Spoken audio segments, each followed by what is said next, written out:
So Chase Brown had been brought up, then this is coming off the heels of his 2 best games of the season. I don't think that's a stretch to say that. Obviously, dominating games against bad teams that they should have won, they easily did win. And we kind of see what this offense looks like, not just with Joe Burrow, Jamar Chase, T. Higgins, and a lot of them, but we also understand that Chase Brown has been a big portion of this team.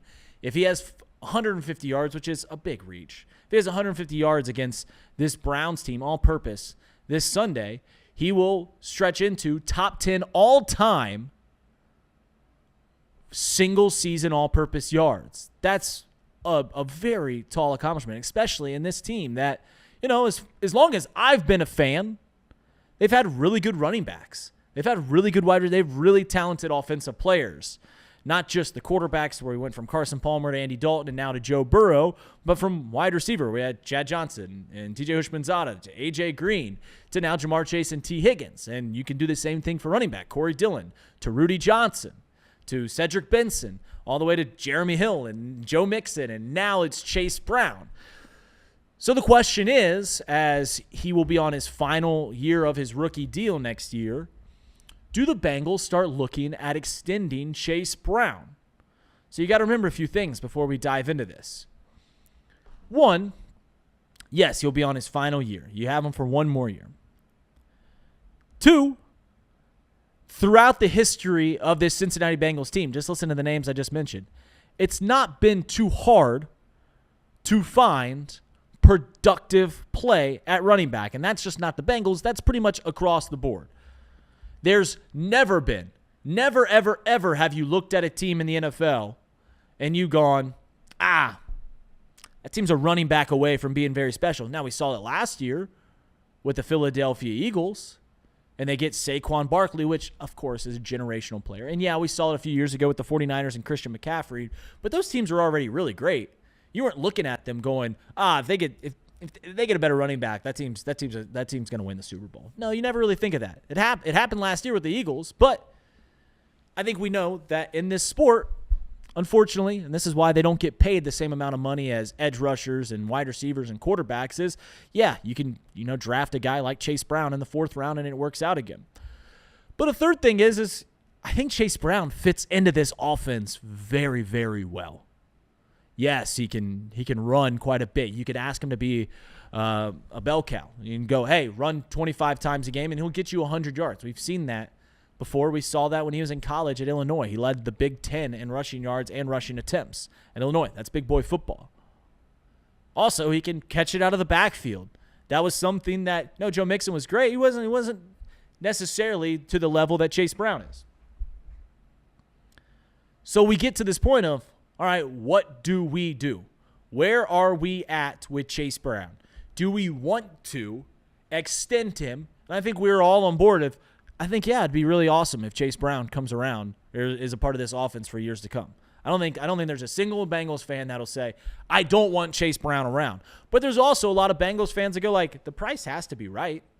And when we brought the caveat and talked about this topic very briefly yesterday, I think me and Stone were both in agreement of saying, we get rid of him, sure. I'm confident that they'll find a replacement level player, find someone that can make this offense still churn out pretty high. But also, if you extend him, sure, I'm on board for that too. So the question is what's the price point? Where is the point of where we go, I'm cool with that deal, I'm not cool with that deal anymore? I think we all agree, and this isn't going to be the case. If we give Chase Brown $20 million a year, I'm out. We give him 3 years, $60 million, I'm out. We give him 3 years, $30 million, I'm in. I'm right there. So the question point blank is, where are we comfortable with a Chase Brown extension? And you can look around. Derrick Henry signed a 2-year, $30 million deal last year in Baltimore. He's much older. James Cook with Buffalo signed a 4-year, $48 million. That's averaging out $12 million a year. You can look at Kyron Williams, 3 years, $35 million for the Rams. So where are we comfortable? Jonathan Taylor, 3 years, $42 million. Those are all players that I've named. I think we can all agree. James Cook, Kyron Williams, Jonathan Taylor, Derrick, and those are better running backs than Chase Brown. So maybe that high of a number, we can bring it on down. So I don't want to bog it down to just talking what's the exact number, where are we going to be that we're comfortable, because I think contract talk is often boring. But Stone, I know we brought it up yesterday briefly. I'll give you a chance to kind of fledge this out because, in our pre-show meeting, you kind of even pushed back that maybe I'm undervaluing Chase Brown just a tidbit. Where are you at in the Chase Brown extend him or not conversation?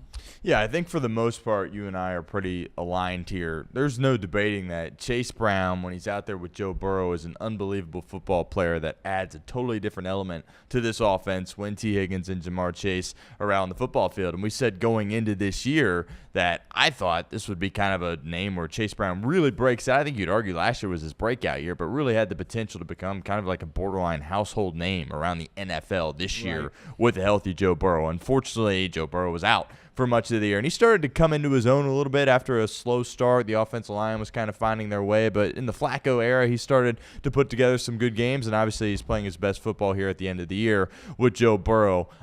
Look, you're paying a ton of guys on offense. Eventually, you're going to have to pay Amarius Mims as one of your tackles. That's going to garner a pretty sizable deal, and, of course, you're paying your two top weapons and your quarterback and Joe Burrow. I just think from a numbers game perspective, it can get pretty difficult, and Chase Brown's going to want his money. He's going to sit here and say, look, this is my production. This is the kind of production other backs around the league are having, and this is how much they're getting paid. He's going to want to get his money, and I don't know if the Bengals, based on how their defense is currently structured and the stars that I mentioned that are already getting paid, are going to be able to have room for Chase Brown in their books. And, that saddens me a little bit, but I don't think he's the guy where it's like, you know what, he's a must-have, right? We talked about T. Higgins, Joe Burrow saying he's a must. T. Higgins is a must. I think everybody likes Chase Brown in Cincinnati. Joe Burrow certainly likes him. But when you look at their team and the makeup of their team, when you have guys that are done with their rookie deal, you can't keep everybody, especially when your defense is as bad as it is. So I'm with you. If the number is right and he's willing to take a bit of a discount to stay here, yeah, absolutely. But at that running back spot, you really only have one chance to go get your money, and this is it coming up here for Chase Brown. So we'll see if he just kind of plays out his rookie year or this rookie contract with the final year of his contract next year, goes on his merry way, or if he's going to hold out and try to want an extension at some point this offseason. I'm not quite sure, but I would love him to stick around. I just don't know if the numbers are going to match up. Do you see, if there's no extension, do you think it's likely that he will hold out? Do you think he will? It's interesting. I don't know. I mean, we saw T. Higgins and Jamar Chase do it. I feel like it would be kind of like one of those situations where he's holding out, but he's not making a massive scene about it, and the Bengals just kind of laugh at him, and then he's like, well, I guess I got to show up to work, so maybe he'll miss a little bit of time, but I don't envision it getting ugly at all. I think I agree. And also, this is as I brought up yesterday when talking about the defense and why I'm kind of excited looking into next year looking into this offseason about how they have an opportunity to kind of throw a lot of assets, whether it be draft picks, whether it be money at the defense. There is a much bigger portion of the pie available here coming into this offseason to where, you can kind of toy around with, all right, maybe we are comfortable giving Chase Brown X number of dollars. And like I said, he's a puzzle piece that fits very, very well into this offense. I mentioned it yesterday, and I don't think this is disparaging to Chase. I think he's a very good back, but like if Chase Brown plays for the Tennessee Titans, I don't think he's pretty clearly not putting out the exact same output. Like I think he does benefit from how good this offense is and how teams have to account for Jamar Chase, T. Higgins, and how well we pass the ball to where, they can't stock the box and stuff like that. Like if he plays for the Arizona Cardinals, if he plays for some of these bad teams, are we still talking about Chase Brown in the way that we are? Pretty clearly that's not the case. So, yes, he fits this piece well. Yes, I think we can replace him very efficiently. Yes, I'm cool. So, it's a very conflicting thing to where I think I'm going to be happy regardless of what the Bengals do this season, with the caveat, if we give him an extension to where we're going to be paying him $15 million, that's out. I don't think that's even close to being on the table, by the way. Like, I don't think that's close. That's what Derrick Henry gets. That's what James Cook's getting, $12 million a year. To where as I'm looking around at these other deals, Josh Jacobs is getting $12 million a year. I think a deal where you look at some of these extensions that kind of make a little bit of sense is Chuba Hubbard for the Carolina Panthers sign a deal for 4 years, $33 million. If that's the case, sign me up. Probably a little bit more than that. Certainly. To where if you pin me up against the wall and you said, Reed, I want you to give me a number of where you're comfortable. To make it nice and round, about $10 million.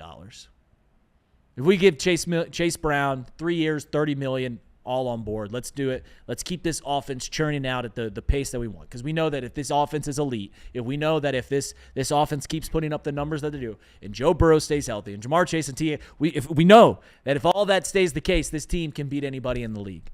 And no one wants to play us. It doesn't mean we're going to make the postseason, as we've seen the last 3 years, but we understand that when this whole thing is out there, 30 points is always on the table. In fact, you're going to have to look a little bit higher, as we've seen the last 2 days, last 2 weeks. 45 points against the Dolphins, 37 here against the Arizona Cardinals.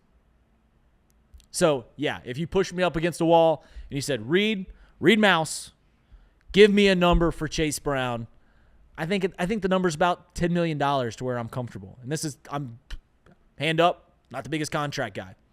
Not the biggest contract guy. Stone, does that number feel right? About $10 million AAV for Chase Brown? Feels I know right. You're not the biggest contract guy either. Right, yeah, feels right. Again, but you look at his production, what he's done over the course of the past few years, and the value that he's brought to this team, he's going to want more than that, right? And is he going to want to stick around at that position? His time to get paid when somebody else would be willing to throw him more money, assuming he has another solid year next year. The availability also has been great. He's only missed a handful of times here. That's obviously very important at the running back spot. So I'm in alignment with you. We love Chase Brown. It would be great if he could stick around, right. But just with how the salary cap works and the guys that you're paying and the holes on defense, I don't know if it will work. I think that position definitely will regress.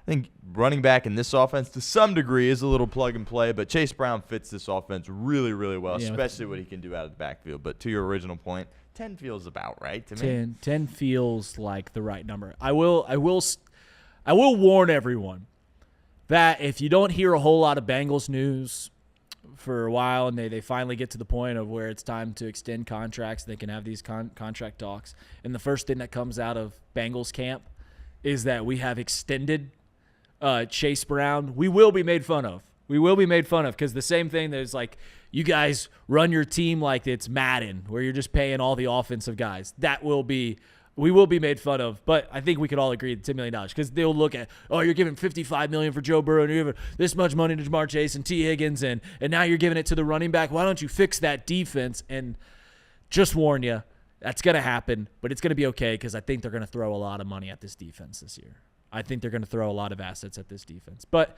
I think $10 million for Chase Brown makes a lot of sense. We'll see what the market is or where we're at. And, if it gets into the 12 range, maybe we can have a little bit of a conversation. But anything above 12, I'm out. I'm out on it. If James Cook's getting 12, then that's not the market for Chase Brown. It's a little worse.